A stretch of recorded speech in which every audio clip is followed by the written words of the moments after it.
תמיד אנחנו מסתכלים עם הפנים החוצה כמובן, וחשבנו אולי באיזשהו שלב לעצור רגע ולהסתכל עם הפנים פנימה.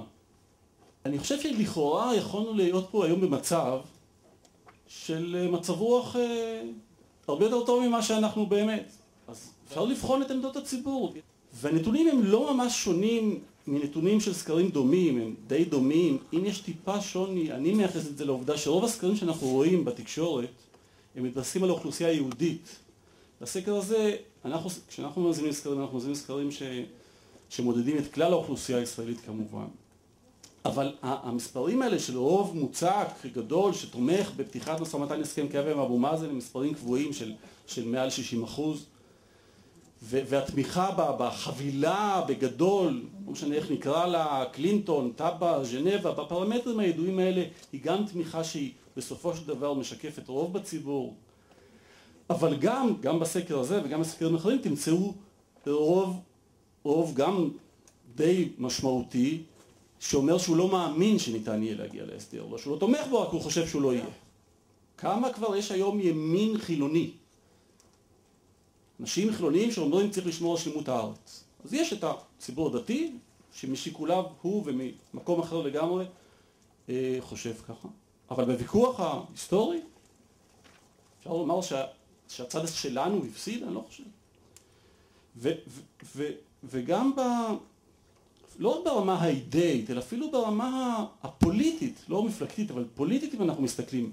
30 שנה האחרונות, מאז בגין ועד שרון, אולמרט אולי עדיין אנחנו לא יודעים, אבל כל ראשי הממשלה, למיטב הכרתי, מהרגע שהם הגיעו לכס ראש הממשלה, זזו שמאלה, לא זזו ימינה. אף אחד לא זז ימינה כשהוא נבחר. לא בגין שהלך והחזיר את סיני, לא שמיר שהתחיל את מדריד, ואת התהליך, ולא נתניהו עם חברון ווואי, ובטח לא רבין עם הגולן ועם משא ומתן ועם אוסלו, ולא ברק עם הגולן ועם שטחים וירושלים. ולא שרון מנצרים, דין נצרים כדין תל אביב ועד הפינוי ההתנחלויות. זאת אומרת, גם פוליטית אנחנו יכולים לומר שדברים שרואים משם, אנחנו ראינו מכאן לפני. ולכאורה, אני שוב אומר, לכאורה, היינו צריכים להיות מרוצים. אבל אולי המצב בשטח הוא שונה. והמדינה הפלסטינית לא ממש מוקמת, והנסיגה מהגדה לא ממש מתרחשת.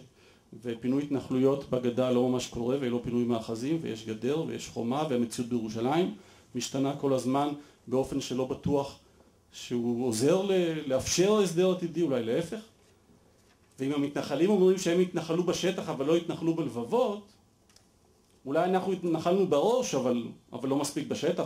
כשקמתי בבוקר ושמעתי את החדשות, עוד פעם דובר מחלקת המדינה האמריקאית, דובר משרד החוץ האמריקאי, אומר שהיום אנחנו קרובים, הסיכוי להסכם בין ישראל לפלסטינים הוא גדול מאשר אי פעם היה מאז התחילה כהונת הנשיא בוש, ומזכירת המדינה אנחנו יודעים מדברת על הצורך בדיון, על הסכם קבע או על פרמטרים להסכם קבע, ואפילו שרת החוץ הישראלית, אני לא חושב שהיא בדיוק נוקטת גישה הפוכה, גם היא חושבת, נגיד, בכיוון דומה, ואולי גם אחרים, בציבוריות הפוליטית הישראלית, ובטח בקהילה הבינלאומית, ובטח אבו מאזן שכל הזמן מדבר על הצורך במשא ומתן על הסכם קבע. אבל כל זה לכאורה, ובעצם מחנה השלום, לא רק שאולי בגדול לא מצטרף לקולות האלה, הוא בטח לא מוביל אותו. אבל אני כן חושב שאנחנו יכולים ללמוד גם מאחרים, כולל מהצד השני של המפה הפוליטית, ולהחליט לפחות מה אנחנו רוצים שיהיה. מה אנחנו רוצים באמת שיהיה. ואז לעשות את הכל כדי שזה יושג, ולא לוותר. ואז אולי גם זה יהיה. האם אנחנו באמת משוכנעים שאנחנו יודעים מה אנחנו רוצים? האם אנחנו מאמינים שאפשר להגיע פה לשלום? האם העובדה שהימין יכול לתת סיסמת בחירות, הליכוד יכול לרוץ תחת הסיסמה, רק שרון יביא שלום, אבל אנחנו כל כך נזהרים להשתמש במילה שלום, ומהססים ומתלבטים, ואולי זה לא פופולרי.